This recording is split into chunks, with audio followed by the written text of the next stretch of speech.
Mama Volahavana Germaine Nenilava sy ny taranaka, ny toerana sy ny tantaran'ny teny fikasana teo amin'ny taranaka.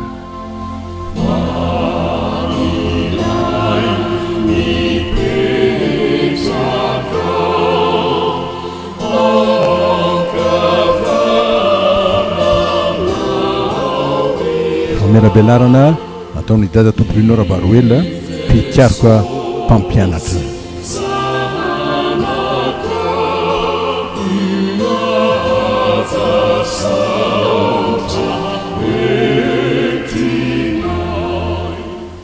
Ny lohateny velabelarintsika eto ny riavana dia afoezina amin'ny hoe mama sy ny taranaka. Navantana ny maro mantsy ny antso any ramatoa Volahavana Germaine Nenilava amin'ny hoe mama, satria no heverina ho raiamandreny lehibe teo amin'ny firenena tokoa izy. Ary raiamandreny tsy ho an'ny mpino kristianina ihany, fa ho an'ny Malagasy rehetra tsy ankanavaka. Eny ho andro vahiny izay nifandray tamin'ny koa aza, na ny teto an-toerana izany na ny hatrany ampitan-dranomasina. Izany no antony mahalinany maro ahafantatra bebe kokoa ny momba any Mama Nenilava sy ny asa nampanaovin'Andriamanitra azy. Ary tsy nikely amin'ireny ny fiahinany anjara toerana ho an'ny taranaka sy ny hoaviny izy ireo. Iza rehefa izany no tondroina amin'ny hoe taranaka. Raha ny famantarana amin'ny andavanandro sy amin'ny maha-olona, ny ataontsika hoe taranaka dia ny zanaka izay mandova ny raiamandreny izay niteraka azy.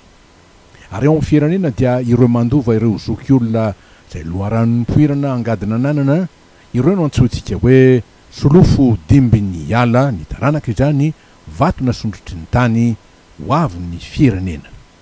Koa tsy misy diso izay azoko hianina ny amin'izany, fa ny fototra tsara ho fantaritsika kosa sy ampahafantarina indrindra dia ny hevitr'Andriamanitra sy ny fikasany momba ny taranaka.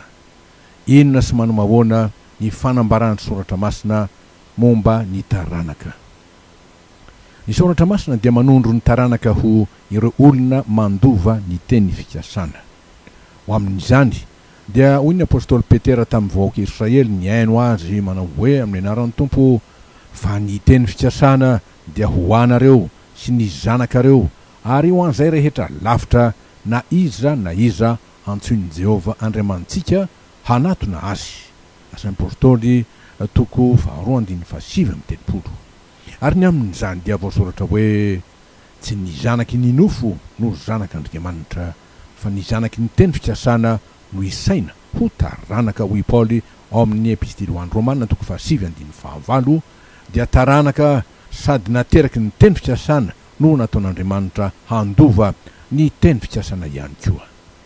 Koa razoina ny fiarana izany tamin'ireo antsoina hoe zanaky ny fifohazana, raha izany no tondrona eto. Ary raha no heverina ho mpaminany ireo raiamandrenin'ny tombo lehibe efatra izay nipoiran'ny fifohazana teto Madagasikara, dia hoy ny fanambaran'ny ten'Andriamanitra ny amin'izany amin'ny anaran'i Jesosy, ianareo no zanaky ny mpaminany sy ny fanekena nataon'Andriamanitra tamin'ny razanareo, raha hoy izy tamin'ny Abrahama, ary amin'ny taranaka ao no hitahina ny firenena rehetra ambonin'ny tany. Genesis 2:20, tononona aty amin'ny asan'ny apôstôly toko 7:5.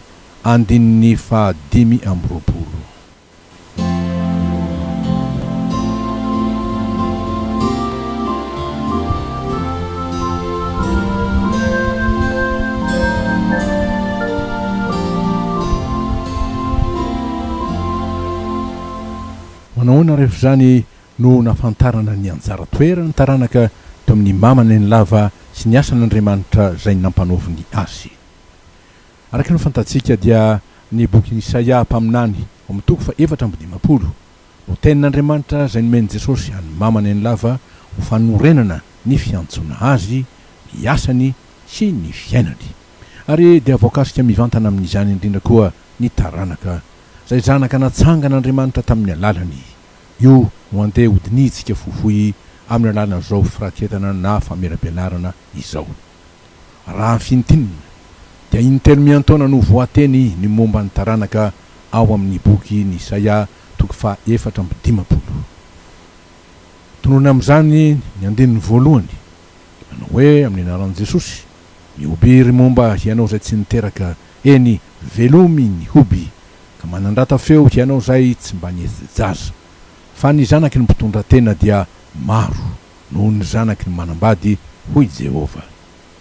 Manaraka izany dia ny andininy fahatelo tapany faharoa manao hoe amin'ny anaran'ny tompo ihany ary ny taranakao hahazo ny jentilisa. Ary ny fantelo farany dia ny andininy fahatelo ambin'ny folo amin'ny boky Isaia 4:20 manao hoe amin'ny anaran'ny tompo ihany ary ny zanakao rehetra dia ho samy efa nampianaran'i Jehova ka dia ho be ny fiadanan'ny zanakao. Samy teny fikasana mikasika ny taranaka ro teny telo reo ry havana zay teny mifandraika sy mifameno mazava loatra. Raha bangona izany dia toy izao manaraka izao ny vendikevon'izy ireo. Ny voalohany amin'ny andiny voalohany dia ny hoe ny teny fikasana no fototra nanomezan'Andriamanitra zanaka sy taranaka ho an'ny mama ka nanamarony azy ireo fanomezam-boninahitra ny mpanompony zay tsy mba niteraka araky ny maolona na ranofo. Azo lazaina amin'izany fa zanaky ny teny fikasana tokoa ireo ka tsy azo saintsaina ho tonga teo aminy teo mpanompon'Andriamanitra zany sy ho tonga zanany raha tsy ny hoy teny fikasan'Andriamanitra izay manonona ny aminy io.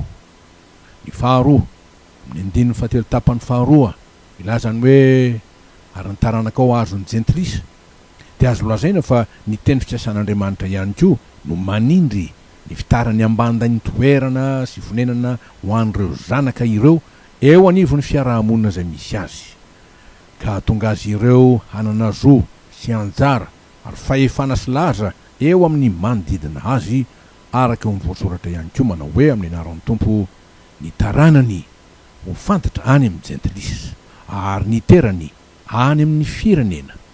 Izay rehetra mahita azy dia hahafantatra ho taranaka ho tahin'i Jehova raha hoy ny Isaia 4:7 no zoitsika. Ary ny amin'ny andininy 7:10 farany ny zanakao rehetra dia ho samy efa nampianaran'i Jehova ka dia ho be ny fiadanany zanakao.